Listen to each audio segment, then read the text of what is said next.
എൻ്റെ പേര് നീതു. ഞാൻ കണ്ണമാലിയിൽ നിന്നാണ് വരുന്നത്. എൻ്റെ സ്വന്തം വീട് ആലപ്പുഴയിലാണ്. ഞാൻ ഈ കുഞ്ഞിന് വേണ്ടിയാണ് സാക്ഷ്യം പറയാൻ വന്നിരിക്കുന്നത്. എൻ്റെ കല്യാണം കഴിഞ്ഞിട്ട് ഇപ്പോൾ 5 വർഷമായി. ആദ്യം 4.5 മാസമായപ്പോൾ തനിയെ വെള്ളം പോയി അബോർഷനായിപ്പോയി.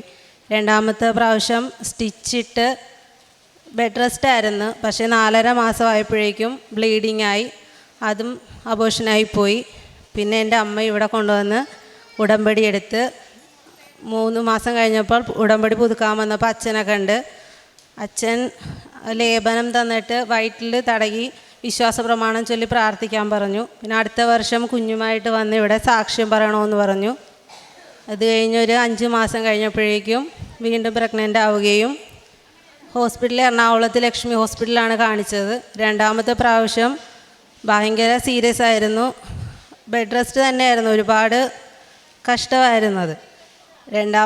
മൂന്നാമത്തെ എനിക്ക് പേടിയായിരുന്നു ഭയങ്കര. എന്നാലും അമ്മച്ചി എപ്പോഴും പറയും, അച്ഛൻ പറഞ്ഞേക്കണമല്ലേ, ഡോക്ടർ പറഞ്ഞൊന്നും കാര്യമാക്കണ്ട, അച്ഛൻ്റെ നോക്കിയാൽ മതിയെന്ന് അമ്മച്ചിക്ക് ഭയങ്കര വിശ്വാസമാണ്. അമ്മച്ചി ഒരുപാട് പ്രാവശ്യം ഇവിടെ വന്ന് സാക്ഷ്യം പറഞ്ഞിട്ടുണ്ട്. അങ്ങനെ മൂന്നാമത്തതിൽ ഞങ്ങൾ വിചാരിച്ചതുപോലെ ഒരു കഷ്ടതകളും ഉണ്ടായിട്ടില്ല.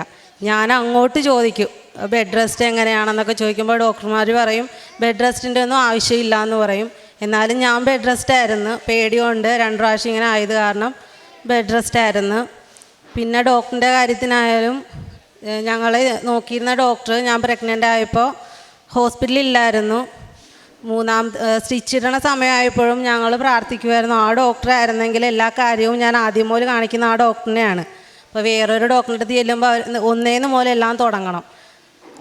സ്റ്റിച്ച് ഇടേണ്ട സമയമായപ്പോഴേക്കും ഡോക്ടറിൻ്റെ പേര് എഴുതണ ആ ഭാഗത്ത് വന്നപ്പോൾ ഞാൻ ചോദിച്ചു, നെജ്മിൻസ് ഡോക്ടർ തന്നെയാണോ എന്ന് വെച്ചാൽ പറഞ്ഞാൽ അല്ല, നിങ്ങളുടെ ഡോക്ടർ വന്നിട്ടുണ്ട്, ശ്രീലത ഡോക്ടറിനെയാണ് ഞാൻ കാണിച്ചത്, ആ ഡോക്ടറിൻ്റെ പേരാണ് എഴുതിയത്. ആ ഡോക്ടർ വന്ന് എന്നെ ഒന്നും കൂടെ പരിശോധിച്ച് അവർ സ്റ്റിച്ചിട്ടു. ആ ഹോസ്പിറ്റലിൽ കിടക്കാനായിട്ടാണ് ഞങ്ങൾ പോയത്. ബാക്കി ഒരു 5-6 മാസത്തേക്ക് ആ ഹോസ്പിറ്റലിൽ കിടക്കാൻ പോയിട്ട് ഡോക്ടർ സമ്മതിച്ചില്ല ഞങ്ങളിടയ്ക്ക്. വീട്ടിൽ പോയിക്കോ, ഒരു കുഴപ്പമില്ലെന്ന് പറഞ്ഞു. ഞങ്ങൾ അങ്ങോട്ട് ചോദിച്ച് ബെഡ് റെസ്റ്റ് എങ്ങനെയാണെന്നൊക്കെ ചോദിച്ചപ്പോൾ ഒരു ബെഡ് റെസ്റ്റിൻ്റെ ആവശ്യമില്ല എന്ന് പറഞ്ഞു.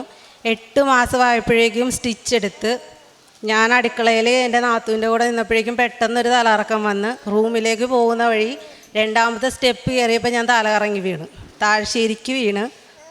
പക്ഷേങ്കിൽ എനിക്കൊന്നും തോന്നിയില്ല. എനിക്ക് ബോധം വന്നപ്പോൾ നാത്തൂൻ ഇരുന്ന് കരയുവാണ്. ഞാനപ്പോൾ എന്താ പറ്റിയെന്ന് ചോദിച്ചപ്പോൾ നാത്തൂൻ്റെ കാലിൽ ശരിക്കും മുഴ ഇങ്ങനെ വന്ന് നിൽക്കുന്നു. ലിഗ്മെൻറ്റിന് കംപ്ലൈൻ്റ് ആയി ചേച്ചിയുടേത്. എനിക്കൊരു കുഴപ്പമില്ലായിരുന്നു. ഞാൻ ആശുപത്രിയിൽ ചെന്ന് ഒരു ദിവസം മൊത്തം ലേബർ റൂമിൽ കിടന്ന് വൈകുന്നേരമായപ്പോൾ സ്കാൻ ചെയ്തിട്ട് പറഞ്ഞു കുഴപ്പമൊന്നുമില്ല, വീട്ടിൽ പോയിക്കോന്ന് പറഞ്ഞ്. 8 മാസം കഴിഞ്ഞപ്പോഴും എൻ്റെ ഇടയ്ക്ക് പറയുന്നത് വ്യായാമം ചെയ്യാനാണ്. പക്ഷേ എനിക്ക് പേടിയായിരുന്നു, കാരണം 2ാമത്തതിൽ ഭയങ്കര പ്രശ്നങ്ങളായിരുന്നു. അത് കാരണം ഒരുപാട് ഒന്നും ചെയ്തില്ല. അതിൻ്റെ കുഴപ്പം കൊണ്ട് ഓപ്പറേഷനായിപ്പോയി.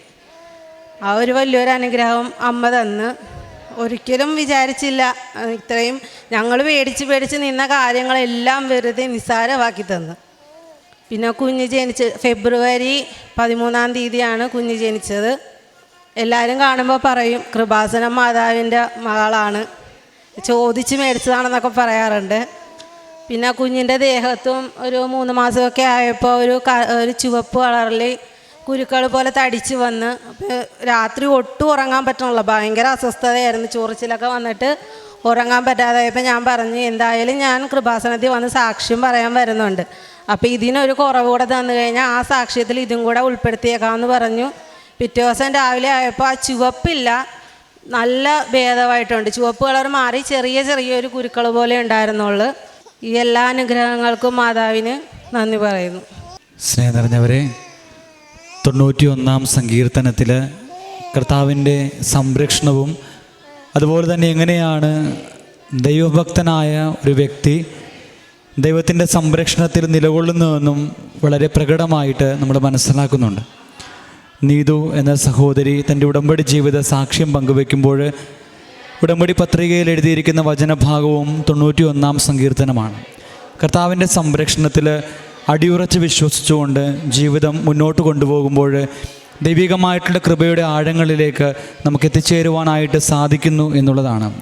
ഈ സഹോദരി സാക്ഷ്യത്തിൽ വളരെ പ്രത്യേകമായിട്ട് പറഞ്ഞൊരു കാര്യമാണ്, ഡോക്ടർമാർ പറയുന്നതിനേക്കാൾ ഉപരിയായിട്ട് ഇവിടെ വന്ന് ദേവാലയത്തിൽ വന്ന് കർത്താവിൻ്റെ പുരോഹിതൻ പറയുന്നത് എന്താണ് എന്ന് കേൾക്കുവാനും അതിന് പ്രാധാന്യം കൊടുക്കുവാനുമായിട്ടും തീരുമാനിച്ചുവെന്ന്. അപ്പോൾ ദൈവത്തിന് ജീവിതത്തിൽ പ്രാധാന്യം കൊടുക്കുന്ന വ്യക്തികളെ ദൈവം ഏറ്റെടുക്കുകയും അവരുടെ ജീവിതത്തിലെ പ്രശ്നങ്ങളിലും പ്രതിസന്ധികളിലും അവർ ഏതവസ്ഥയിലായിരുന്നാലും കർത്താവിൻ്റെ വലിയ സ്നേഹവും കരുതലും അനുഭവിക്കുവാനായിട്ട് അവർക്ക് ഭാഗ്യം ലഭിക്കും എന്നുള്ളതാണ് ഈ സാക്ഷ്യത്തിൽ നിന്ന് നമുക്ക് മനസ്സിലാകുന്നത്.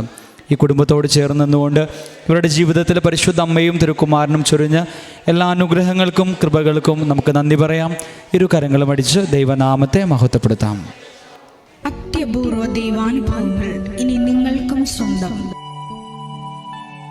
ഈ യൂട്യൂബ് ചാനൽ ഇതുവരെ സബ്സ്ക്രൈബ് ചെയ്തിട്ടില്ലെങ്കിൽ ഇപ്പോൾ തന്നെ സബ്സ്ക്രൈബ് ചെയ്യുക.